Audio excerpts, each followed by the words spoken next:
the one and only, the person who I really want to grow up to be, the security curmudgeon, Jeff Mann. Thanks. Hey, how's everybody doing? I can't speak. It's been a long week. Thanks for coming out on a 4 o'clock when there's so much to do here at DEF CON. Is everybody having a good time? I'm going to say right up front, if you think this is like a hardware hacking talk about chipsets and stuff, it's not, so feel free to leave. I don't talk about that kind of stuff usually. This is my contact information. Feel free to reach out to me if after this talk you ever want to have discussion, push back on anything, have questions to ask. I've been doing this stuff for a really long time, and my goal right now at my stage of my career is to try to give back and impart as much knowledge and wisdom as I've mustered over the last 35 years or so to the next generation. So thanks for coming out. I guess start off, how many people watch or listen to Security Weekly? A couple people. Anybody have the Tribe of Hackers book? Read it yet? Fewer people. I want to tell a little bit about myself, since probably half the room doesn't really know who I am, just to give you a little context of why I'd be up here, why they call me a curmudgeon, why I'm on Security Weekly, why I'm in a book called Tribe of Hackers. Very briefly, I just want to shout out to my company that I work for, Online Business Systems, because they pay for me to be here all week. It's an consulting advisory company.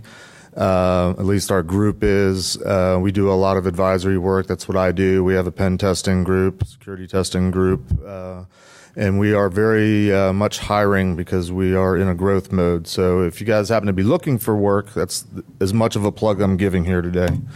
Paul Security Weekly is a webcast podcast that's been around for 15 years now. The last 2 years in a row at RSA at the Security Bloggers Meetup, we've won Most Educational Security Blog, which is special to me because that's why I'm there. I'm trying to teach. I'm trying to pass on the things that I've learned based on the experiences I've had. So if you've never checked us out, that's the website. We've got a bunch of different shows. We've got a new one that's being formulated that we're hoping to start in October that I'm actually going to be the lead host on. And that's a little tease. We haven't formally announced it yet. I showed you the Tribe of Hackers book, but I'm in that. The Tribe of Hackers book, if you haven't heard of it, is a guy named Marcus Carey, runs a company called Threat Carey. He's an ex-NSA cryptographer. He got this idea to ask people that he knew from the cybersecurity community that are more well-known or doing cool things a set of questions. So he put together a survey, 14 questions, and asked everybody the same questions, had them fill it out, and everybody's responses is a chapter in the book. And it's questions like, what's wrong with cybersecurity? What's right? If you could change one thing, what are some mistakes you've made? What's your favorite hacker movie? It sort of runs the gamut of serious questions to lighter questions. It's a good read. Encourage you to check it out. And actually, he has just published a second edition of Tribe of Hackers. It's called Tribe of Hackers Red Team. I think they're both available for sale now at Amazon. So go check that out. As I said, I've been in this business. Technically, I've been in the cybersecurity business for about 35 years. I've been saying that I've been a hacker for 37 years and counting. But I was thinking about it this morning. I've really been a hacker all my life because I really believe that being a hacker is more of a mindset. It's more of a mentality. It's more of how you look at things and approach things. And you can hack anything. It's not just computer hacking. It's not just technology hacking, and it's not just human hacking. If you go to the social engineering village, it's really a way of looking at life where you question things, where you are curious, where you wonder how things work, you wonder why things are the way they are, you wonder if something could be done differently and better. You're always looking for a different way. As you can see, I spent a good deal of my time at the National Security Agency. I was actually hired by the National Security Agency because I scored well on a series of aptitude tests that basically showed that I apparently could do things like cryptography. But it was really, at the time, it was more of a matter of, and it was almost like you've seen on TV or movies, do you like to do puzzles? Is there a puzzle in the back of the book that you can solve? You might want to come talk to us. And I like to doing puzzles. I grew up doing puzzles. I still like doing puzzles. I like solving puzzles. And so I kind of view this whole thing as a puzzle. And I think it all has to do with sort of that hacker mindset. So about 10 years at NSA, I was a cryptographer. We'll get into a little bit more detail later. I came out into the private sector 23 years ago. Primarily, I've been a consultant advisor ever since. Did a few years of pen testing, what came to be known as red teaming. We called it vulnerability assessment back in the day. And if anybody has alcohol on them, it's a custom on Security Weekly when I bring up PCI that everybody has to take a drink. But I've done PCI as a QSA for 10 years. I'm still doing PCI advisory work. And as a qualifier, when I say PCI, I'm really meaning security or information security or data security. It's not just a compliance thing. But that's another talk for another day. Back when I was working at NSA and starting in this career, what I learned about initially was that this thing that we do, at least in its origins, had to do more with data security or information security. And NSA didn't always exist. The organization that preceded NSA didn't always exist, and it wasn't always popular. There was an attitude in this government, I think this gentleman was back in the early teens or 20s of the last century, where they were trying to formulate a group, I think it was around World War I, and he was pushing back, and a lot of politicians were pushing back, saying, why do we need an intelligence gathering agency that steals information? Gentlemen don't do that. So that's a quote that was posted on the wall in my first office when I started at NSA. I did a couple things at NSA. I give more full-blown talks on this. I guess I'm just going real fast just to give you guys a little bit of teaser, if you will. Early days of NSA, I was responsible for taking a one-time pad, which is a manual crypto system. It's actually unbreakable. I don't know if we're worried about security, why we don't still use it. Oh yeah, speed. I took a one-time pad and turned it into the key on a floppy disk, wrote a computer program. I was a project manager, had somebody that could actually code, write it, and basically produce the first software-based crypto system that NSA produced. To do that, I had to kind of hack the system because NSA at the time only built machines, only built little black boxes. Software hadn't been done yet. So looking back on it, I kind of had to hack the system and hack the requirements on how you build things to make it work for what I was doing. I also happened to work with one of my customers, which was U.S. Special Forces. They used a particular type of one-time pad that the encryption algorithm was a table called a Visionaire table or a Visionaire square, which is a slide of the alphabet, 26 different offsets, and it happens to be a reverse alphabet. That method of offset of characters, that table produces unique three-letter combinations. There's actually 123 of them in the whole big table. The guys that would do communications and write the one-time pad messages for the Special Forces, they would memorize them. I didn't. As an aid to me, as a crutch to me, because I was working with them on some different types of crypto systems that relied on that essentially algorithm. I had just been through intro to crypto classes. I'd learned about cipher wheels, and I thought there ought to be a cipher wheel for this Visionaire thing. So I ended up making it. Long story short, they saw it, loved it. We made 15,000 of them and distributed them to Special Forces. And as far as I know, this was in the late 80s, and they used them for at least 10 years. I actually 2 nights ago ran into a guy that was ex-Special Forces who remembers actually using the wheel. A couple months ago, a buddy of mine was asking me about something that he called the Diana crypto wheel that Special Forces used to use, and that piqued my interest. Special Forces wheel. again, long story short, he had seen on the internet somebody was selling a wooden model of what was essentially this Visionaire wheel that I invented it. I actually have one with me because I got in touch with the guy, the artist, the craftsman that made these things. And I said, hey, would you like to talk to the guy that designed it and sort of invented it? And he sent me a couple. I'm hoping to get this into the NSA Crypto Museum, as you know, because this is a part of history. Because 2 nights ago, I met a guy that was very grateful and very excited that, you know, he met the guy that made that. Most important, or the most important story as it pertains to our current subject matter today, a couple years ago, there was a book came out called Dark Territory. In that book, there was a chapter 4 entitled Eligible Receiver. Within that chapter, there's this paragraph that says in part, and I'll read a little bit of it to you.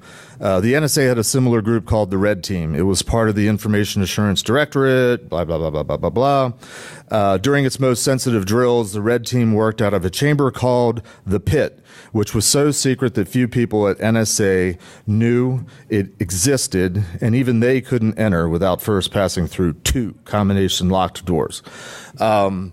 The Pit was an office. It was the office that I worked in. I worked with a bunch of guys that we started doing pen testing and learning how to hack computers back when the internet was starting to become publicly available. So we ended up being the first pen testing team, later to be called Red Team at NSA. So main reason why I'm in this book is I started pen testing at NSA. The Pit actually existed. This is an aerial photo of some business offices that are just west of Baltimore Washington International Airport in Baltimore, Maryland. The building in the corner there is Fanex 3, and the corner of the building there, I forget whether it was the 2nd or 3rd floor. It was a long time ago, but that's where the Pit was. It was an office, but somehow it turned into folklore. So I'm in a book where they talk about this super secret chamber that was just an office. As I mentioned, PCI was a thing that I did. I did it for 10 years. Everybody groans when they hear PCI. Feel free to take that drink. But to put it in a little bit of context, these are the customers that I had in the 10 years that I was a QSA, a qualified security assessor. You may recognize some of the names of these companies. A lot of people think, oh, PCI, that's just retailers, that's just department stores. But it really touches just about every company you can think of. Think of any company that you do business with where you take a credit card or debit card to pay for whatever the products or services that they're offering. All those companies, organizations, no matter what they are subject to PCI. And again, when I say PCI, I mean information data security. So they're supposed to be doing basic fundamental security practices that all of us would expect that companies should be able to do by now. And because they're not, that's why we have conferences like these going on for 27 years. And that sort of gets to the message that I'm trying to get out to today. And I'm not here to sort of tell you what I think. I'm here to tell you that I'm concerned because I've been in this industry for so long that we seem to not be solving anything. Ultimately, problems continue to happen. We're still breaking things everywhere. I don't know how many villages are here this week where things are getting broken. But I essentially think that we have a problem, and I want to give you some thoughts that I have, hopefully pique your interest to get you to think more, think differently about this thing that we call cybersecurity or security, this thing that we do. That's sort of the essence of the talk today. I think the problem largely revolves around, in many different ways, obviously, about technology and how technology has changed our world, and how technology, we time and time again think if we just do it better, if we just make something new and different and shinier, that'll solve the problem. I think fundamentally, security is not something that is a technical solution. I think technology is the problem. I don't think there is a technical solution that ultimately solves this thing that we're trying to do. My proof point is, and I've given up a long time ago trying to keep this slide current, nary a week or a month goes by where there isn't, some major new breach where some large company, I didn't try to update it, just, you get what I mean. And when you've been in this business for 35 years and you went out into the private sector hoping to change and make companies better, make them more secure, I at least wish that we were collectively doing better, so, and displayed in that not happening as often as it does. But again, and there's a lot of facets to this. But again, it revolves around, I think, the belief that technology, since we're using it so much for communication, we think there's technology solutions that will ultimately solve the problem. I think technology tools that we use are tools, not solutions, and I like to think of them as tools. And when you have a tool, you have somebody that is wielding the tool. So I think the human part of the equation never goes away. Many years ago in my consulting career, when I was just getting started, and I've heard other people give variations, so I don't think this is an original thought, but if I gave any of you some paintbrushes and some oil paints and a blank canvas, could you paint a masterpiece? Most of us probably couldn't. If you're an artist in there, I apologize. But most of us just can't pick all that stuff up and just create a masterpiece. But you have all the tools, you have all the parts. Why can't you just create the masterpiece? And I think that's sort of the mentality we sometimes have in this industry, especially when we're companies trying to solve security and we've got vendors and whatnot coming in saying, well, just use our stuff, and that's all you need to do. I think this is also part of the problem. I found this a couple years ago, and I thought this was a really well thought out slide, and it's never legible on any presentation, but it's a really good breakdown of all the different facets of cybersecurity that, in this context, CISOs, assuming that the CISO is in charge of it all in an organization, all the things that they have to deal with at some level, major categories and subcategories. I'm telling you, I've been in this business for 35 years. I'm not an expert on everything on that slide. I could probably speak to a lot of it, but I'm certainly not an expert on all that. And I've been doing this a long time. I defy anyone to find anybody that's got all of this down. And yet companies are hiring people that are making them responsible for doing all this. So it's not surprising that they turn to technology to try to help them solve these problems. And it's not surprising that they rely on automation and other people outsourcing all these other things to help them solve this. And let me say also, I'm not trying to say that all those things are not good at all. Again, tools. They're useful, they have a purpose, but they also have limitations. I'm not saying don't use them. I'm saying wield them well, wield them responsibly, understand the limitations more than anything. So I've been going around the last couple of years basically having the same thought and trying to come up with creative new ways to try to convey this to anybody who would stop and listen. So thank you for being here. And I just lost somebody, darn it. I'm not making you feel guilty. But we're just getting to the good part. I think back to when I started at the DoD and when I was learning basic information security and data security. The way I learned it was based on something called the risk equation. And so you've probably heard about it. You may have seen something like it. You've certainly heard the terms as we jump into it. But I want to introduce it to you the way that I learned it, sort of in the classical definition sense. Pay attention. I throw some of these things in just for laughs to try to keep your interest. One of my first lessons when I started at NSA back in the 80s was I had a chief scientist that said this. And this he said around the time I was creating that software system that everybody said NSA doesn't do. But I think this is extremely true, and I think we're experiencing it. We create something, we think it solves a problem, we go a little while, and then somebody figures out how to break it, and we've got new problems. And it's kind of a lather, rinse, repeat kind of thing. And I think we're kind of all collectively as an industry, as a community, whether we're this part of the community that's in this end of Las Vegas, or we were the other end of the community that was down the road a mile or two a couple days ago. We're all in this together, and we're all struggling in the same sort of, we'll call it a continuous loop. How's that?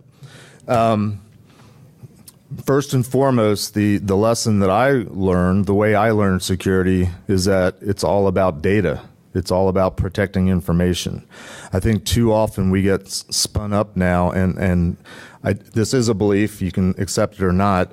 I think we focus too much on the information technology and not as much on the information. Again, with the belief that technology and automation can solve the problems. So we try to secure everything rather than securing the things that we need to secure. Anybody recognize this scene? Anybody ever seen the movie Sneakers? I did this talk a little while ago and like nobody raised their hand, which really made me feel old. If you haven't seen this movie and you're at this conference, put it on your to-do list, put it on your bucket list. This is one of those must-see movies if you want to live in the hacker community, especially the computer hacking community. Very briefly, not to do any spoilers, but these two guys, when they were in high school in the movie, they were hackers, and back in those, it came out in '92, so imagine they were younger much earlier. They were hacking over phone lines using these things called modems, mostly connecting onto mainframes because there was no internet the way we know it. They were breaking into something one night and they got caught. Well, one guy got caught, one guy got away. So Ben Kingsley character is the bad guy, went and spent 15, 20 years in prison. Robert Redford went free, went to start a cool security company where he broke into companies both electronically over the internet, over the phone lines, as well as doing physical access. So this Sneakers is one of my favorite movies because it sort of introduced the idea of social engineering to the community. In this movie, in this pivotal scene, they're sitting on this thing which actually is a Cray supercomputer, or it's a mock-up, which is the computer I used to use at NSA, which you can now see at the NSA Cryptologic Museum. If you're ever in Maryland, stop by. But in this pivotal scene, they're talking about, basically, why did you go bad and why aren't you doing good? And they were having a conflict. Again, I don't want to do any spoilers because you should see the movie. The bad guy character says to the good guy character, there's a war out there, old friend, a world war, and it's not about who's got the most bullets, it's about who controls the information. What we see and hear, how we work, what we think, it's all about the information. And of course, nowadays we could add where we move, what we click on, where we walk around, where we jog. It's true today, but it's not a new concept. It was enough of a concept that they put it in a movie in '92. I would submit to you it's been around for hundreds, if not thousands of years. The key to it all is protecting information. What I did at NSA was primarily working with the military. The military was my customer per se, and the data that was being protected was data that was most often associated with the military and activities associated with what the military does, also national security, also spies and all that kind of stuff. Hopefully you've heard of the classic triad that describes information security, CIA, confidentiality, integrity, and availability. Technology arguably has introduced a few more aspects, but I like to simplify things and break things down. So I still kind of think of it in these bare bones terms: confidentiality, keeping things secret; integrity, making sure the data is actually real, it hasn't been altered in any way; and availability, making sure you can get to the data when you need to get to it. These are the fundamental things that we, if we work at companies, or if we work with companies, if there are customers, this is really fundamentally what we're about. And we know that. And we sort of set that aside, I think, and don't think about it. And all I'm suggesting is maybe we should think about it more and not so much we've broken another system and all sorts of bad things could happen because we broke it. And, we're seeing some things that are more real in terms of what could happen in terms of a bad outcome, but not always. So, again, keep these things in mind. Shoot, I sort of got a slide out of order. Here's the basic risk equation, the way I learned it. And it's again, there's many versions of it. There's lots of mathematicians that will apply math to it. I like to simplify it as simple as possible so I can understand it mostly. But its most basic level, risk, which is the likelihood of something that you don't want to have happen happens. And that's a function of something we call vulnerabilities, something we call threats, and something we call countermeasures. This is a brief description. We'll go into it in a little bit more detail. But vulnerability, is the way I learned it, was simply a weakness in something. We think of it as bugs. We think of it as O-days and things like that. But it's not just the technology. It's processes. It's people. It's things that are done and not done. Here's an interesting one for me. Threats, the way I learned it, were people. Threats were the enemy. Threats were the ones that want to do something bad to you that would lead to that risk, well, that bad outcome, which the risk is attempting to measure. And then countermeasures in the equation is what you do to offset or to countermand, mitigate the fact that you have vulnerabilities and threats in this thing that you're dealing with. So keep those in mind.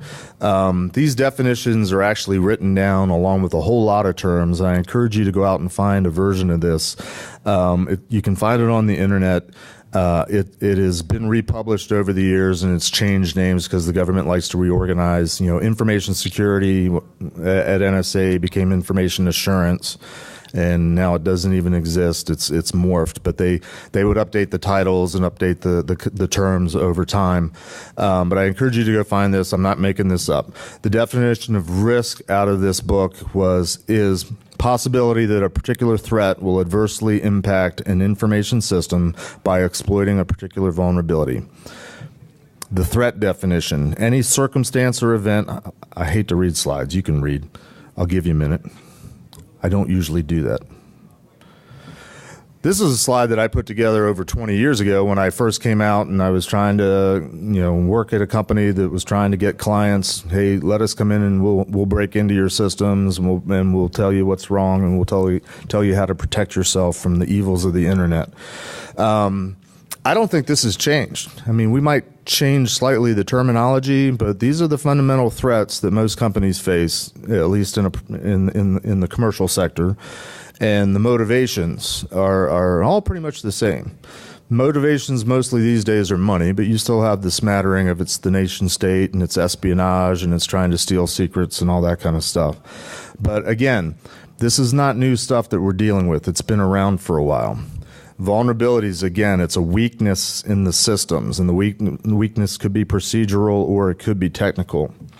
And finally, I will throw up Spectre and Meltdown, because when I first started thinking about this talk was when the whole Spectre and Meltdown thing came out, was a year and a half ago, and everybody was panicked because there wasn't an immediate patch to fix the problem, which is another problem I see in the industry where we're sort of, problem is discovered, we install the patch, we're good. And of course, everybody patches. There's no issues with patching. But I like to reflect on things as like, wow, we focus so much on the vulnerabilities, and yet here's one that you can't even patch. I sometimes think we're addicted, or we focus too much on that one element of the risk equation, the vulnerability. And my theory is, I think it's because we think it's the one that we can influence here. Down the street, I think it's the one that we think we can convince people to buy our stuff, because it's something that's more or less tangible that you can measure. Hopefully. That last element, though, is tricky. Countermeasure. And the countermeasure is what you do to offset the vulnerabilities against what's more or less a constant, which is a threat. So think about all that, and let me ask you the question, because if you notice in that equation, the word security wasn't there. What is security? We're all security experts. We're all in the field of security. We're aspiring to be security experts. But what is it that we're actually doing? Is this thing called security? I usually leave hanging that question, but I thought I'd throw a little bit more out to hopefully get you guys to think. I think in the context, because I ask a lot of people about this, what is security? I usually warm up to it, but it's a great conversation starter. I think mostly people think in this business that security means secure, which is more or less synonymous, at least in their head, of what I would say hardened. We want to make our networks impenetrable. It can't be broken into, or our systems, our devices, or our applications. We want to make them impervious to attack. And that's not That's legitimate, I guess. It's okay to think that. I just think it's kind of what we've gotten wrapped up in. But that is making something secure or making something hardened, which is, I'm not an English major. Is that a different part of speech than security? Something else? I think security, in my opinion, is more all those processes and countermeasures and the things that you do. I was talking to a buddy of mine the other day, and he gave me the best answer that I've heard yet when I've asked the question. And I didn't even get a chance to ask it yet. He said, security is a feeling. Think on that a little bit.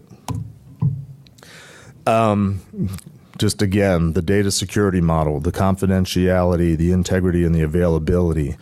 Do we focus in what we do on what it is that we are trying to protect, or do we assume that the data that's flowing through and being stored on our systems is protected by default because we've protected our systems?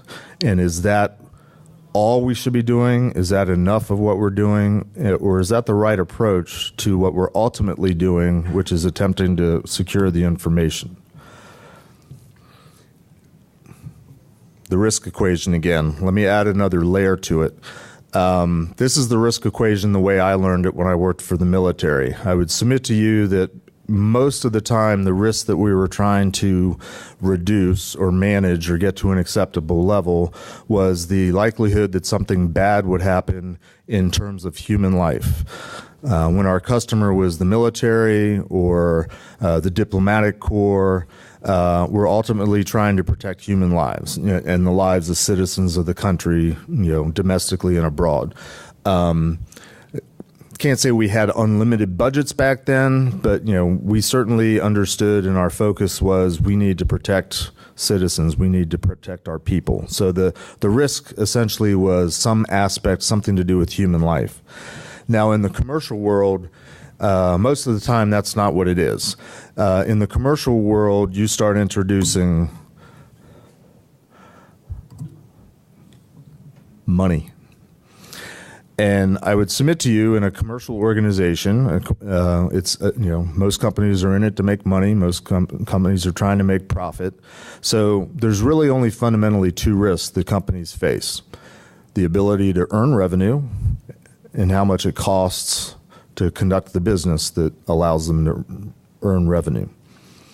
So again, I'm just asking you to rethink what we're doing here in terms of what is our goal? All the different things that you do in your profession or aspire to do, start thinking about it in the context of, if it's your own company or organization, or if it's a customer you have, start thinking about and talking about the ultimate goal is they're trying to make money or not have to spend as much money in order to conduct business in whatever variation, shape, or form that is, and try to put everything you're doing, trying to sell them, trying to do for them, trying to encourage them to buy or change in terms of their processes in the context of how does this help us accomplish that ultimate goal of the ability to make money or not have to spend as much money to make money. There are no exact answers on that. How much do you spend to accomplish that? But it seems intuitive that you don't want to spend more than you have the ability to make money. So we always cry about there's not enough money to do all this stuff for security. I would submit to you, wherever you are, however much money you have in your budget, that's how much you need. You need to do what you need to do security or be secure with what you've got. And that gets much more often into the security side of things, because it's the processes, it's the behaviors, it's you don't have the product to buy things, it's what do you have to work with. So again, what are we doing here? Let me throw one thing out for you. If you accept the supposition that security per se is not in this equation, if you also accept the supposition that a lot of what we do in this industry, both again here and down there, somehow revolves around vulnerabilities, and if you accept, and again, I'm not a mathematician, that vulnerability is a variable in an equation that doesn't even have security in it, that has something to do with security but isn't of itself security, what if all that stuff that we and they and everybody is doing that's vulnerability related isn't security at all? What if it's just your job? You're an admin. Secure your boxes and systems. That's just what you do. Harden them. You're a developer. You're writing secure applications that can't be broken into. That's just your job. That's not even security. You're in charge of protecting a network or the network that's in the cloud or whatever it is. If it's associated somehow with vulnerabilities, but vulnerability is a variable in an equation where security doesn't even exist, what if what you're doing is not security at all? So again, what are we doing? What is security? I would encourage you, because I don't want to discourage, because there's so much talent and there's so many smart people here and there doing amazing things. As a personal note, I would love to see all this energy channeled not only into helping your companies and organizations, but to think bigger. I'm a little bit of a social activist on the side. There's plenty of needs in the world, but as a side job, or if you're fortunate enough to have the main job, use all that talent for a greater good. Find something to plug into, and there's opportunities that DEF CON supports. So look for things. But again, not to discourage, but to make you think or rethink what it is we're doing here. What is security if it's not everything we're doing with vulnerabilities and threats? I have my ideas, but I like to just leave it as a question. And again, keep in mind there's data involved, and data is information. And information, in the sense of most companies, is the ability to earn revenue or not have to spend as much, reduce costs. I've blown through this presentation. I hope you don't mind. I encourage you to question everything. That is at the heart of what being a hacker is. But I would also accept questions, push back, tell me I'm full of crap. Anyone have any questions? Comments? Yes, sir. How do you include things like reputational damage and other things that are not directly about data per se, but more about, like, just next door we have the deepfake. Right. So. Right. Well, so the question is, how do you include other things like reputational, loss of reputation, the whole deep fake things? As I said, technology has created some new things that are variations on a theme. In a business sense, over the years when I've worked with companies and, talking to the executives and trying to explain to them, why they need to do security, or hire us to teach them how to do security, or after we've done our job, what they need to do to invest to really do security. Always it's been a concern, corporate reputation, the corporate name, the brand. It's a little bit easier to understand in a corporate sense because that all indirectly relates to, in theory, or they certainly believe, the ability to earn revenue. Or if they're a publicly traded company, they get hit on the stock market. I've been involved in the recovery for several companies, especially back in my PCI days, that did go through major breaches, and they did have their reputation soiled, as it were. It's changed a little bit, but largely I think the world per se is very forgiving, because deep down inside, all the other companies feel like, well, glad it happened to them and not me, or there, but for the grace of God, they're them. Lucky it didn't happen to us. Certainly people have been fired from companies when companies have been breached, but the companies' reputations, the ones that I've worked with, have they got hit in the stock market, but they rebounded and are doing well. Target I wasn't involved with, but they were a recent retail credit card type breach a few years ago. They're doing reasonably well. The deep fake thing, that's a different. I haven't really given that much thought, other than.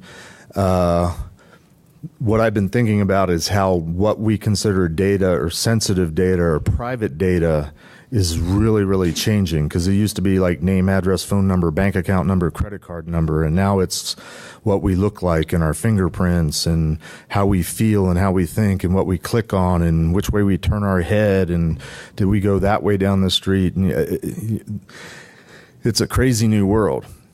What I've also thought interesting about the deep fakes thing, I saw April Wright give a talk on it a few conferences ago. Anybody remember Rodney King? Does that name ring a bell to anybody? I think it was like 1991. We had video evidence of police officers beating the crap out of a guy, and all those police officers were acquitted. There was no question about the validity of the video back then, and yet justice was not served. And now we get videos and on the internet that have the ability to be altered, and whether they're altered or not, we as a society don't seem to be questioning, but we accept what we're seeing as real. And I don't have an answer. I don't know where I'm going with that. I just find it fascinating that when we had reliable video, we didn't believe it. But now when we have unreliable video, we're believing it. And all I can say is something's terribly wrong, but I don't know what it is. Thank you for asking the question. I'm sorry I don't have a better answer. Yes, you first. Yes, you. So how would you build the larger environment in creating security? Because one thing that tends to come to mind is we have large sections of the industry that essentially just stockpile 0 days. Mm-hmm. And in 99% of those cases, if they go them to the actual owner of the code, we have the problem solved. Instead, it's not, and we have a less secure environment. How would you say that fits in? Well, I guess I would say I have vulnerability fatigue personally. And again, I'm not a mathematician, but if you go back to the equation, if anybody's a mathematician, please tell me what the term is. When you look at this as a math equation, vulnerability, the way I understand it, is a variable. And variables, obviously, the value changes, and which changes the result. I think there's probably a term for a variable in an equation that more or less is treated as a constant. While it fluctuates, it's treated as a constant. And again, I don't know what the math is for that. But my point is, I think we need to get over the vulnerabilities and sort of accept the fact that they're always going to be there. And maybe we don't need to focus so much our efforts on making sure that they're not there, not present, not ever popping up. Maybe we focus on responding and reacting so that somebody that attempts to exploit the vulnerability is easily, quickly defeated to minimize the consequence. And I think that might be, as a teaser, the beginnings of of what we might talk about is security. Okay? Like I said, I don't want to say what I think. I like to leave it hanging. I teach Socratically. Yes, sir. So what would you say about you talk about information security. Information is key. Mm-hmm. How would you talk about relating physical risk or, okay, cool, you printed that out, you're going to treat it this way. But when you say, hey, why is the digital information not protected with the same standard that you're treating that printed information that you got from in the first place? So I'm not sure I understand the question completely. What I'm hearing you ask is, why do people handle or treat the security of data differently, whether it's printed in, it's available in hard copy, or whether it's digitized and handled electronically? Was that the question? Why do they treat it differently? Because it's easier to protect. I mean, when I started at with the government, it was prior to NSA. I dealt with classified information that was mostly printed out on paper and locked in a safe. So go to the lockpicking village, and you can learn about how long it takes to crack the combination on the Diebold, 5-drawer safes. But also that safe that I used to use in an office was in an office that had a lock, and it was in a building that had locked doors with guards that protected the entrances and roamed the halls, and it was on a campus that was surrounded by barbed wire fences, and you could only get in certain ways. Layers of security, no single point of failure, but those were all the things that were done to protect hard data. It's a whole lot. Basically, we gave up on that when we put everything digitized. We gave up the ability to have more of a physical sense of security where we really knew that the data was safe, and we could tell if it had been compromised because of tampering and all that kind of stuff. We kind of sort of gave that up because we wanted speed and convenience and the ability to have data at our fingertips. In the early days of the internet, the early search engines, if you typed in a search term, you got the results based on things like the first places it found or the indexing that the early search engines were doing, the most times it showed up. So you got the results based on sort of frequency. I'm scared today, and again, I don't have an answer for it, because if you type in a search term in Google, or I type in a search term in Google, or any of us type in a search term in Google, we all get different results. So what is, we have all this data sharing because it advances truth and we believe it, but we all have our individual truths because Google tells us something different.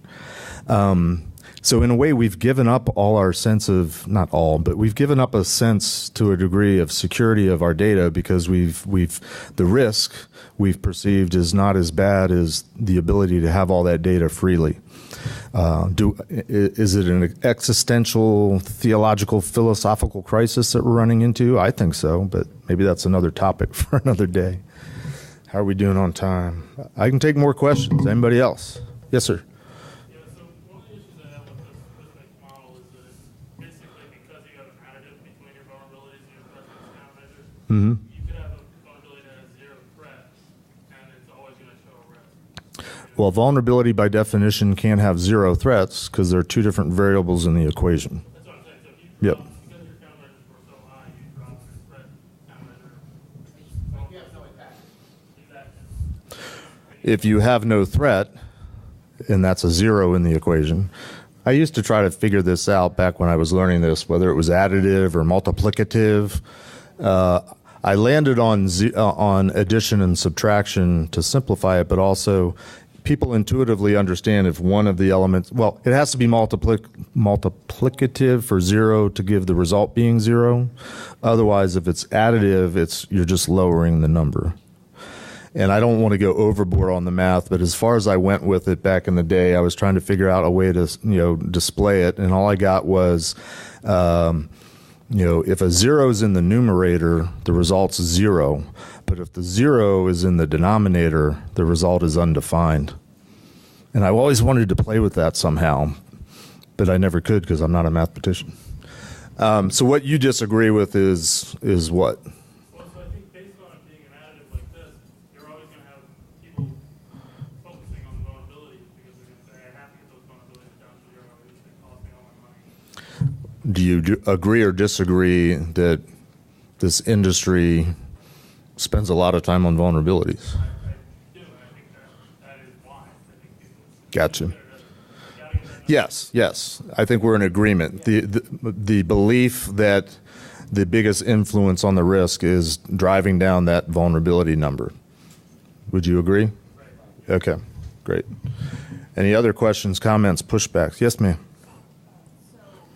Kind of if I were to sum up what you're saying that in terms of like the CISOs and management of companies that see kind of their risk in terms of dollar percents versus the INFOSEC community that are building tools to help them take care of their dollars and cents. There's a divide in communication because INFOSEC is focused on vulnerabilities and everything technical and how do we, figure out all of these cool exploits, and not thinking in terms of how do we communicate to the CISO, this is what you should actually do in order to achieve your goal of lowering the risk for your company and for everyone. What are your recommendations for the security community in terms of the threat analysts, in terms of kind of all of us? What should we say or how should we approach the problem to fix that communication gap? Okay. And then kind of on top of that, if you think that driving down the vulnerability number is not the highest impact approach, what are the variables that we should be focusing on? So there's no way I'm restating that, but she's essentially asking me to sum up where am I going with all this. first and foremost, my goal is to get all of us to kind of rethink, because our focus has been on vulnerabilities. Some of the ideas I have are, and I sort of touch on them here a little bit, and I have another talk that goes more into it. Paying more attention to what it is that we're trying to protect, which is specific data, and figuring out in an organization what is sensitive and what is critical. And again, I'm speaking in sort of commercial terms, and we've sort of got larger societal issues like the deep fakes. But at least, most of us need to make a living or making a living, so we work for companies, and that's who worries about this.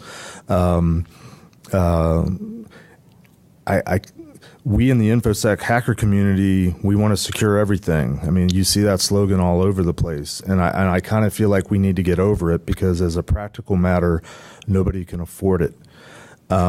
So if you're working for a company, figure out what needs to be protected and protect it to the degree that it needs to be protected. And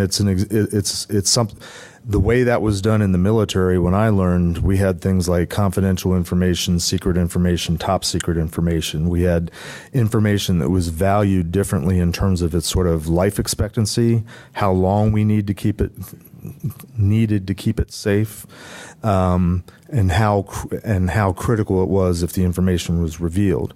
Most organizations that I see in the commercial world, it's either unclassified or it's company confidential. And company confidential, whatever's going on in the company is protected or attempted to be protected at the same level. I don't see that being scalable ultimately. I think we need to start figuring out how to isolate and figure out what it is that we're trying to protect. And I really am suggesting, and feel free to disagree, I'm totally fine with that, but I've watched us as a community try to secure everything for 25, 30 years, and I think we can all agree it's not working. And pretty much what we've been doing is continuing to try to do better and try to do better and try to do better. And all I'm saying is maybe we should try something different. In this context, not new. In this context, something old, the way it used to be done. Maybe that we have some lessons to learn about the way data was protected by the military, by the DoD decades ago, that we haven't really fully implemented yet. Does that make sense? So that's one idea. Hold that thought. So data classification, the idea that don't secure everything, isolate things.